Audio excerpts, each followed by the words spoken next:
Quais abordagens eu posso utilizar para tratar a dependência tecnológica? No Encontro com a Ju, a gente vai falar sobre isso hoje. E aí a gente vai ter nesse momento uma oportunidade para conversar sobre perspectivas, sobre as abordagens que a gente pode utilizar para tratar exatamente a dependência tecnológica. Bom dia, gente. Olá, que maravilha! Alva, Sabrina, Ana, né? Então vamos lá, a gente vai ter esse momento para conversar sobre as abordagens. Quais abordagens eu posso utilizar para tratar a dependência tecnológica, né?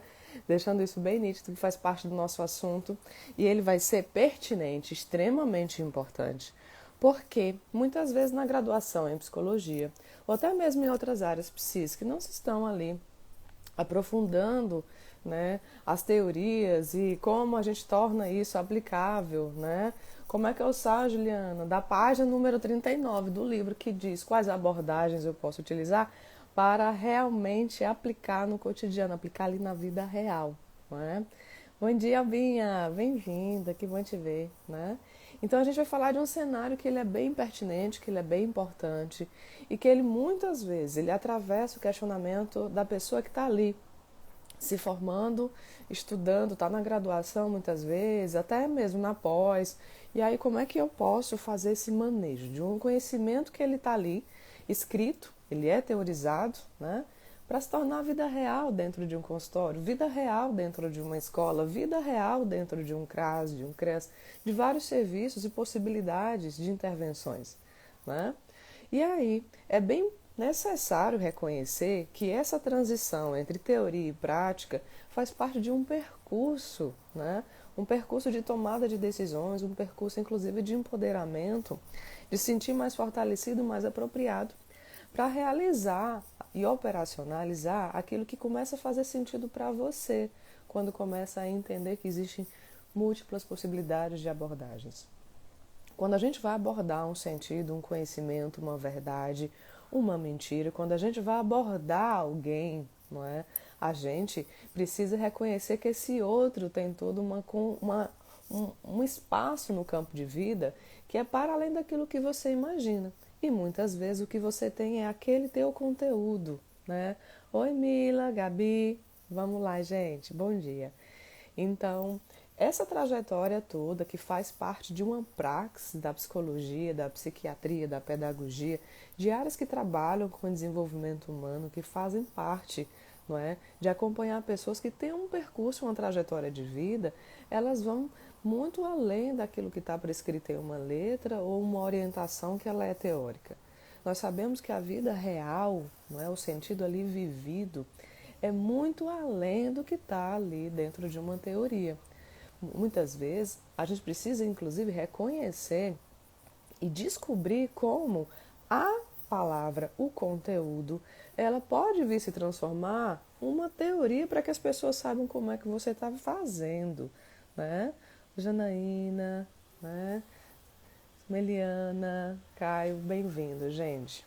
Qualquer coisa podem perguntar, podem falar aqui, tá bom? A gente tem esse momento aqui justamente para fazer a articulação de diálogos e fiquem à vontade. No Encontro com a Ju é justamente para a gente montar mesmo esse momento de discussão.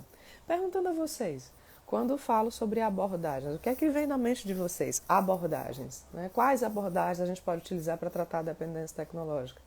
Juliana, existem várias possibilidades. Exatamente. Qual a que você acredita? Qual a que você mais tem afinidade? Qual a que você, inclusive, pensa e reconhece, mas eu estou fazendo uma pergunta no singular. Qual a que? Como se tivesse uma única abordagem, né? A Bianca colocou, além de tudo, é uma voz muito gostosa de escutar. Um beijo! Oh, coisa boa, vontade, saudade de lhe ver, viu? Maravilha! Ó, em relação às abordagens, isso a gente faz parte de um questionamento que vem desde, gente, a humanidade descobriu o fogo, né? Qual abordagem se utilizou aí, né? A necessidade. Pois é, a necessidade de, desde produzir até se esquentar, se aquecer no inverno, etc. Só que quando a gente está falando de um sintoma, um sofrimento, né? Que gera Gente, uma desorganização social imensa. Não sei se vocês têm acompanhado as reportagens, mas aqui no Brasil está começando a se tornar dado de realidade. Jovem foi hospitalizado por crise de abstinência e independência de jogos. Jovem foi internado em clínica porque estava 53 horas ah, jogando e, gente, não se alimentou, não dormiu, não teve essa pegada do cuidado com o corpo, não. Não sei se vocês estão atentos a isso, mas a dependência tecnológica, ela é muito grave. Ela faz um processo de despersonalização, dependendo da intensidade, que ela vai bugando os sistemas de existência por completo, ela vai minando relações fundamentais. E ele destitui muitas vezes as relações emocionais, afetivas, comportamentais. Aquela hierarquia do que é prioridade, do que é importante, ela passa a se tornar inexistente. Não acho que a dependência de jogo é simplesmente desliga o videogame e pronto, menina. Não, é sério. Inclusive, se você for estudar os nossos manuais diagnósticos, né, de psiquiatria, que vão discutir psicopatologias, já tem se reconhecido há décadas do quanto a tecnologia ela tem uma possibilidade de se tornar uma das maiores queixas, uma das maiores relações inclusive comorbidades, outras psicopatologias que vão estar ali destituindo, né, essa sanidade mental, destituindo. Mas quando eu falo de saúde e doença, é outro conceito muito amplo. Saúde para quem? Doença para quê? A gente sabe que saúde não é simplesmente a ausência de doença. Não, pelo contrário. Né?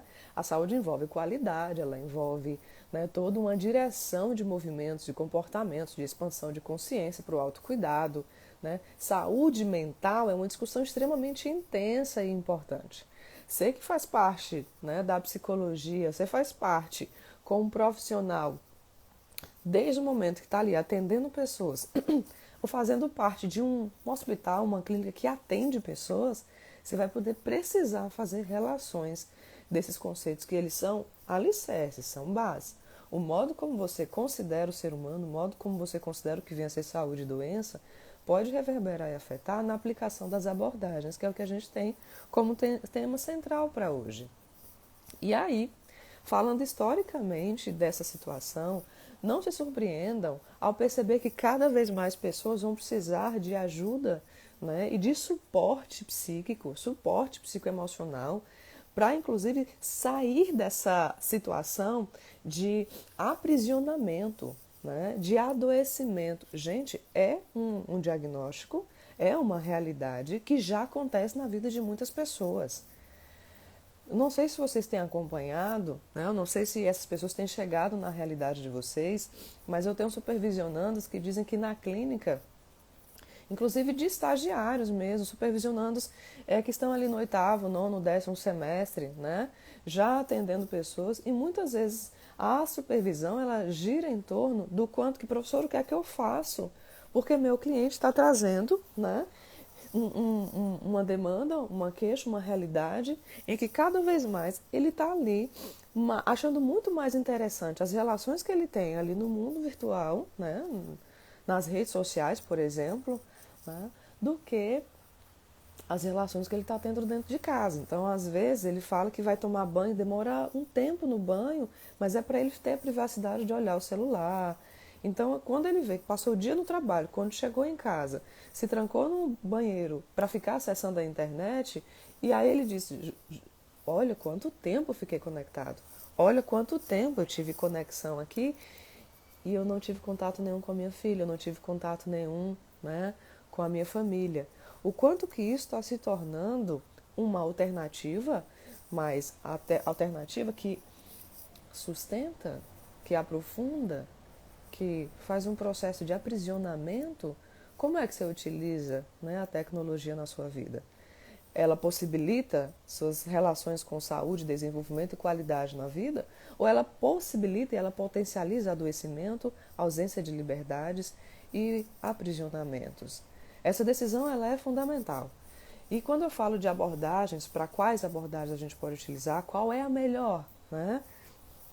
faz parte também de como você, psicólogo, como você, né, profissional da área psi, universitário da área psi, está se questionando em relação à sua perspectiva de vida, porque teu estilo de vida, aquilo que você acredita, precisa estar coerente com as bases epistemológicas que você vai utilizar. Não, eu não acredito numa relação direta, né, numa relação de simplesmente diretividade em relação a comportamento. Eu passo uma tarefa para alguém fazer e ponto. E na outra semana ela me traz a tarefa feita. Não, eu não acredito nisso. Eu acredito, professora, né, Ju, eu acredito que é na consciência, é no inconsciente. Não, não, não, não, não, não é essa abordagem. A perspectiva das emoções e dos sentimentos, daquilo que eu tenho como atenção e eu armazeno, inclusive se transforma a memória, ela é a mais eficaz.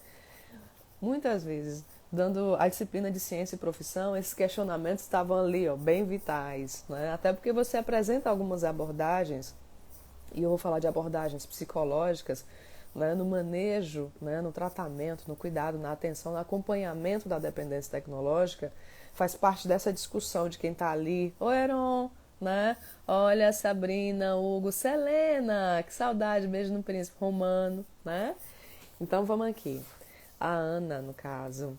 Todo esse processo de perceber quais abordagens, né, faz parte do questionamento e do modo como você fundamenta e operacionaliza até a tua formação.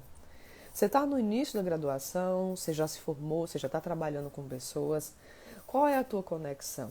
Né? A tua conexão com aquilo que é ciência, com aquilo que é dado, validado, com aquilo que você faz na vida real, com aquilo que você acredita. Tem um nexo? Tem um sentido?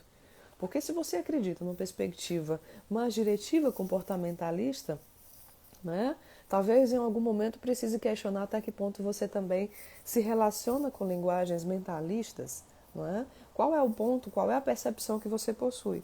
Só que aí, essa discussão, ela é muito presente no início da trajetória de um futuro psicólogo, de um início de trajetória de quem está ali.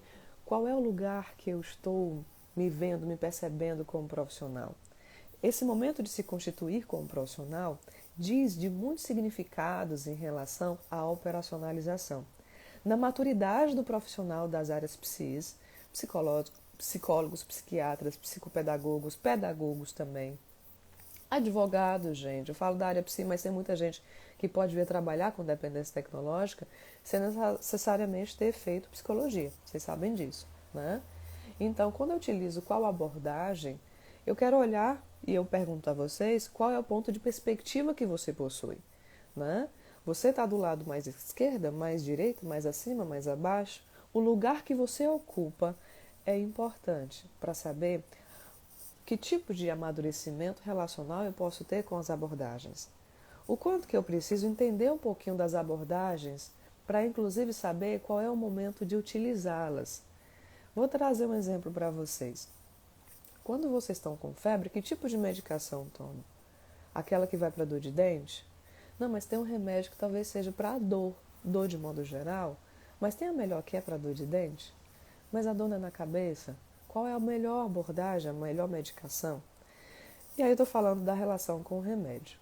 Se eu falar que de repente você está com uma dor no braço, e aí a origem dessa dor ela pode ser difusa, ela pode ter origem cardíaca, ela pode ter origem, né, gástrica, ela pode ter origens de cefaleia, de vários processos, né, emocionais. E como é que você descobre de onde é que vem a dor que está aqui nesse braço? É um cansaço? Pode ter sido um machucado que você talvez tenha caído, tenha feito, né? Mas pode ter várias outras coisas. Mas como é que você vai tratar? Se está com dor no ombro, né? Adianta fazer massagem no dedo mindinho do pé esquerdo? O que é que vocês acham disso? Mas eu estou cuidando do corpo, Juliana. Mas a dor não é no ombro, né? Quando eu falo de abordagem, eu quero que a gente tenha a noção e a sensibilidade de entender que abordagens são alternativas, ferramentas, pontos de partida para você fazer um percurso, inclusive, talvez em um momento perceber que talvez a dor do ombro, a origem seja no coração, seja nas emoções, seja no machucado que envolveu a sua coluna, né? Então, a abordagem que você vai utilizar para tratar a dependência tecnológica, ela não necessariamente precisa ser somente uma. Não, eu só olho desse ponto de perspectiva. Porque o manejo que você vai se relacionar, vai deparar, vai criar junto com o teu cliente, ele precisa ser singular no sentido de que cada cliente é um cliente. Cada história de vida é uma história de vida. Para que a dependência tecnológica seja reconhecida em que na vida da Maria é diferente da vida do Pedro. Embora você tenha abordagens que eu posso dizer é o seguinte, eu posso trazer uma abordagem de raiz psicanalítica para tratar e acompanhar, né, e analisar esse processo, né, no caso da vida da Maria. No caso, na vida de Pedro, a abordagem pode ser a mesma, pode ser outra. Como é que esse psicoterapeuta, esse analista, vai utilizar e vai selecionar uma abordagem que case com a necessidade da Maria, do Pedro? Pois bem, não necessariamente existe um único modo ou uma única perspectiva que seja a melhor, a única. O que é que acontece? Nós temos que entender que talvez quando uma pessoa ela está numa situação de dependência, sua capacidade, sua condição humana de tomada de decisão talvez esteja mais limitada. É por isso que muitas vezes vocês devem ter uma discussão e ouvir discussões que falam do quanto que o sistema, as outras pessoas, a rede de apoio, talvez precise ajudar, intervir em contextos de pessoas que estão tão vulneráveis que elas não conseguem por si só se levantar de tal situação. Quando alguém cair no chão, não é? Quando alguém tiver machucado no chão e ela tiver machucado muito fortemente, não é? Ela talvez não consiga se levantar. Dependendo do processo de cada cliente e cada contexto. Quando eu digo singularizar, é individualizar essa percepção daquela situação que está sendo vivida por aquela pessoa que você está acompanhando. Depois, a gente pode até contextualizar o como, de modo geral, mais pessoas visualizam e enxergam tal situação. Então, quando alguém está ali caído no chão, qual é o momento em que eu talvez tenha que precisar pegar com a minha mão, colocar no colo, colocar numa maca e levar para um hospital para ser tratado? Dependendo da situação, do machucado dessa pessoa, da intensidade dessa dependência, desse sofrimento, desse adoecimento, ela não vai conseguir sair dessa zona sozinha. Por isso que você, como profissional, tem uma questão de implicação ética, né? Lá no dia da sua formatura, você vai, se você não tiver feito já, né, não já tivesse formado, você vai ali prometer a vida a você, ao mundo, ao universo, à sociedade, às pessoas, que se alguém precisar da sua ajuda, você vai estar ali para, de certo modo, usar o seu saber para ajudar, para socorrer. Nessa situação, quando você percebe que o teu cliente está em estado de sofrimento intenso, estado de sofrimento em que a dependência, né, é algo ali que está instalado, e vejam, não confundam, dependência tecnológica não é só ficar com o celular na mão, é só ficar no computador, não. Tem uma série de fatores que, inclusive, eu já até falei nessa semana sobre o que era dependência tecnológica. Quem quiser assistir, depois dá uma olhadinha, né? Eu vou colocar aqui, para vocês darem uma olhadinha, tá bom? Depois. E aí é o seguinte, quando você se depara com essa situação em que seu cliente está ali, talvez, diante de um sofrimento tão intenso que ele não consiga sair sozinho, é bem possível que você tenha que ter uma ação mais diretiva, não é? Uma fala mais nítida para ele entender. Vocês terem ideia, o nível da gravidade da situação, talvez a pessoa não tenha um processo cognitivo hábil no momento para entender o que está sendo dito. Alucinação, delírio, o excesso de fome, de exaustão, de cansaço. Ficar 53 horas jogando sem parar, sem se alimentar, sem descansar, a percepção dessa pessoa ela vai estar totalmente inflamada. Então, o processo subjetivo daquela pessoa vai estar num momento, numa situação de uma gritante vulnerabilidade que ela precisa ser socorrida, ela precisa ser cuidada, inclusive, para que seu corpo venha se nutrir, para que a sua consciência esteja ali, não quero dizer mais consciente, lúcida possível, para entender informações básicas, para entender que talvez precise simplesmente beber um copo de água. Então a gente está falando de uma dependência, que fala de um contexto de alterações de níveis de consciência, de alterações comportamentais, de alterações de percepções. Estou falando aqui para vocês que a dependência tecnológica, ela anda junto com comorbidades, ela anda junto com uma infestação de contaminação viral, que eu vou comparar como se fosse o exemplo de de um Covid-19, né? De uma grande pandemia, em que a gente começa a perceber que o cliente está ali diante da nossa frente falando de um exagero de uso de uma tecnologia, mas com o passar do tempo, essa intensidade de exagero pode se tornar tamanha que a sua percepção, a percepção do seu cliente, ela pode ter alterações muito fortes. E aquilo que ele está vendo, que ele está percebendo, que ele está se envolvendo, talvez não seja mais nem tão real assim. Essa semana eu coloquei nos meus stories, né, umas pessoas jogando videogame, né, era um jogo em que ele estava dentro de uma cabine, né, um jogo virtual, né, em que ela está ali no mundo da sua realidade, mas para quem está de fora está vendo que ela está dentro de uma cabine, né? Quantas horas o seu corpo acredita que está fazendo uma coisa que ele não está? Um exemplo disso é quando você está ali com um chiclete e às vezes teu organismo está achando que você está comendo, se alimentando, né? E às vezes o chiclete diminui um pouco a tua fome porque ele acredita que, de certo modo, o ato de mastigar ele pode estar sendo cuidado para a alimentação. Só que não, você está com um chicletinho. Bom, ações comportamentais são fundamentais.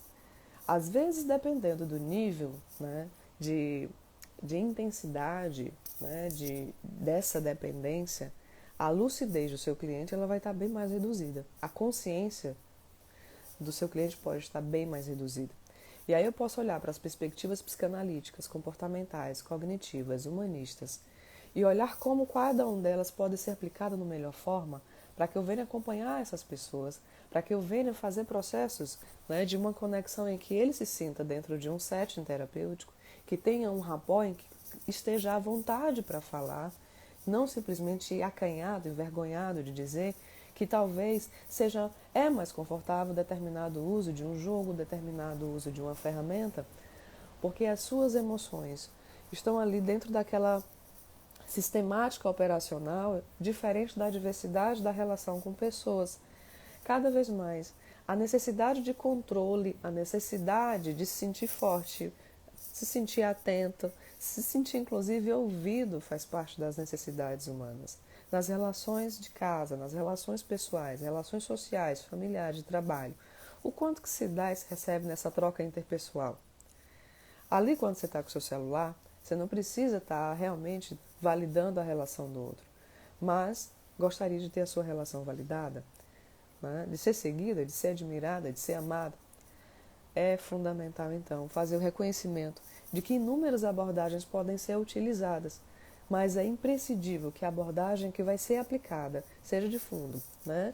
Vamos lá, de base epistemológica, psicanalítica, humanista, comportamental, cognitiva e tantas outras possibilidades, elas façam uma conexão real com a validação científica.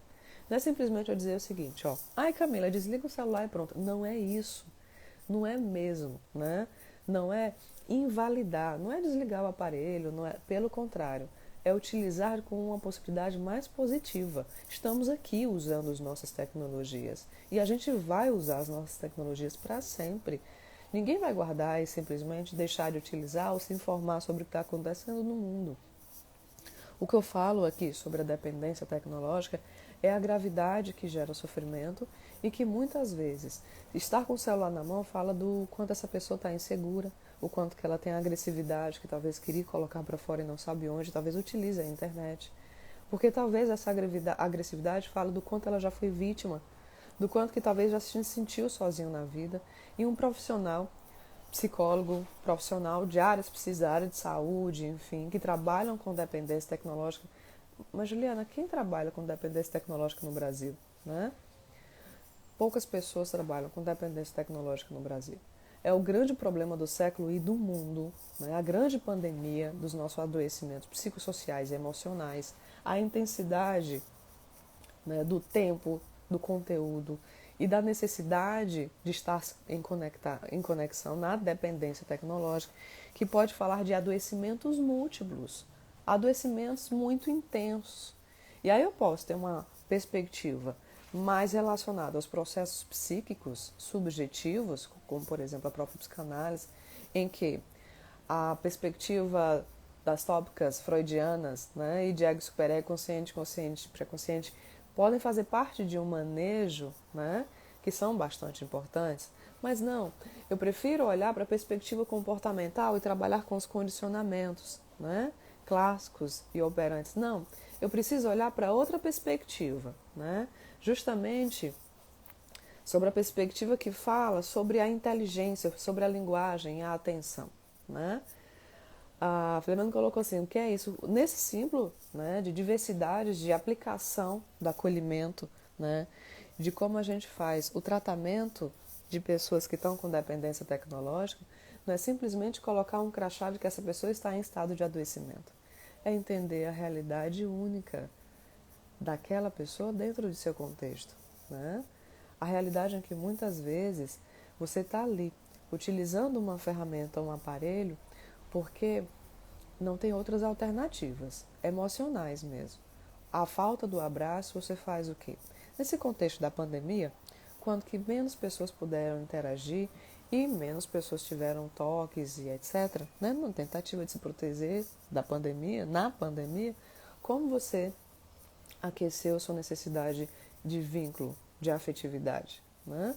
Então muitas coisas ficaram em abertos. E aí a tecnologia, ela é uma porta, ela é um campo, ela é um espaço que ela possibilita essas interações intensamente. Só que aí, cada vez mais a gente tem percebido que esse estado proporciona um adoecimento intenso. Você que é profissional da área de saúde, você que é profissional que acompanha pessoas, como é que você, né, de acordo com as questões éticas da sua profissão, inclusive para você ocupar o seu melhor lugar, um lugar melhor para você, conseguir sobreviver, lucrar com a sua profissão, né? Porque trabalho, além de ser sonho, é também a relação com os aspectos econômicos na sua vida, como é que você investe na sua formação para que você venha ajudar mais pessoas, ter mais pessoas nos seus consultórios, inclusive ser reconhecido, porque pelo que você faz, e o que você faz é importante, é saudável, né? E pode realmente ajudar muitas vidas. Bom, as abordagens elas são múltiplas e possibilitam imensas alternativas operacionais, né? Eu posso fazer um programa, né? Eu posso fazer um protocolo comportamental, mas dependendo do estado que o meu cliente está, talvez um protocolo tenha um efeito de curta duração, porque dependendo do nível da dependência, a sua consciência, o seu nível, né, de autonomia comportamental esteja bem mais reduzido. É por isso que muitas vezes a diretividade ela deve ser aplicada, ela deve ser aliviada, porque dependendo da situação, ela vai ter um curto efeito de duração. Juliana, então o que é que você está querendo colocar em relação a isso? A gente deixa, fica ali diante do nosso cliente só sentindo? Não é nada disso, pelo contrário. Cada caso precisa ser pensado e organizado de modo ético e científico, né? Cada caso é um caso. Atender alguém com 13 anos e outra pessoa com também 13 anos, eu estou falando de realidades diferentes. Então você tem que ter a condição, a profissionalização, a cientificidade, né? Na verdade, gente, a robustez desse lugar para ser um expert em independência tecnológica. E ser um expert nessa área faz parte de uma trajetória que aqui no Brasil ela está iniciando, mas que lá fora, ó, já acontece há muito tempo, né? Muito tempo. E aí é muito importante, né, que a gente venha justamente olhar para as abordagens como alternativas múltiplas de adequá-las à realidade dos nossos clientes. Não é simplesmente o seguinte, eu tenho uma roupa, tá? Larissa, Ana, eu tenho uma roupa e aí o meu cliente vem, ele tem que caber aqui dentro. Não. É até um tanto polêmico eu dizer isso para vocês, né? Mas é extremamente honesto, legítimo, né? Entender que a cientificidade é pegar um dado, é pegar uma alternativa, um método, e eu ver se realmente eu preciso fazer alterações nesse método para que eu consiga, além da pesquisa, além de coletar os dados, entender quais são os efeitos desses dados, quais são as consequências desses dados, porque tem uma relação que ela é contínua. Né? Lembra daquele exemplo que eu dei no início do nosso encontro de hoje? Se eu estou com dor de dente, adianta fazer massagem no dedo mindinho? Né? Se eu estou com dor de dente, adianta eu simplesmente, né, usar alguma coisa, um esmalte para minha unha? Eu posso usar o esmalte para minha unha, eu posso pintar minhas unhas, mas e a dor de dente? Posso também. Fazer o que com ela? Deixar o tempo e aí ela vai ficar boa.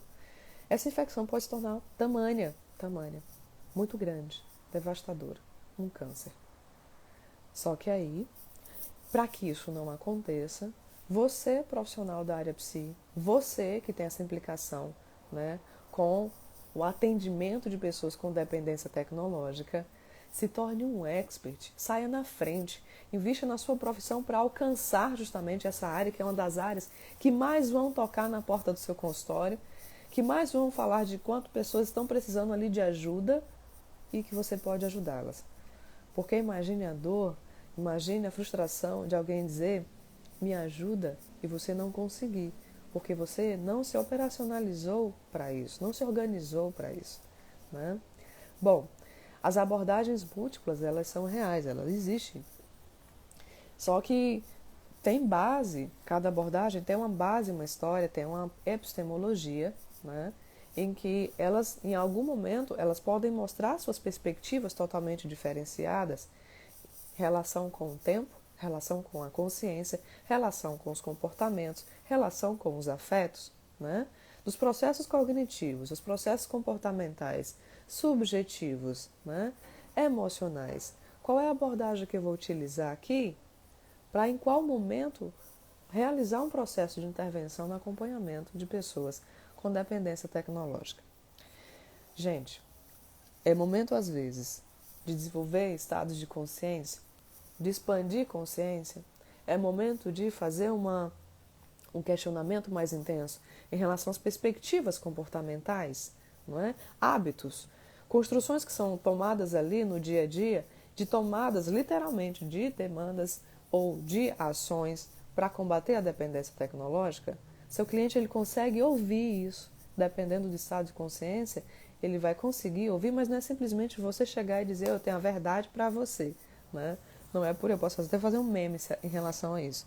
Mas o quanto que num processo, seja ele dentro de uma relação terapêutica, seja o processo dentro de uma relação que acontece, uma perspectiva hospitalar, escolar, jurídica, né?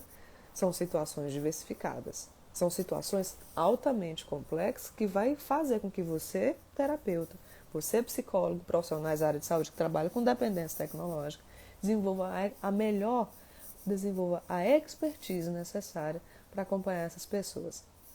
Bom, a gente finalizou o encontro com a Ju dessa semana, não é? Já já a gente vai começar a divulgar já a agenda na próxima semana, tá bom? E vamos lá, foi muito importante a chegada de vocês, né? Esse momento de confiança, ele é extremamente significativo. Muitas vezes a gente não consegue ficar muito tempo conectado em assistir lives todo dia, porque senão tempo. Um exemplo disso é que em 24 horas você só assistiria 24 lives. Mas qualquer coisa, eu estou deixando salvo aqui no canal e também no YouTube tem muita coisa nova, tá bom? Um beijo bem grande, tenha um lindo dia e a gente se encontra, gente. Beijos!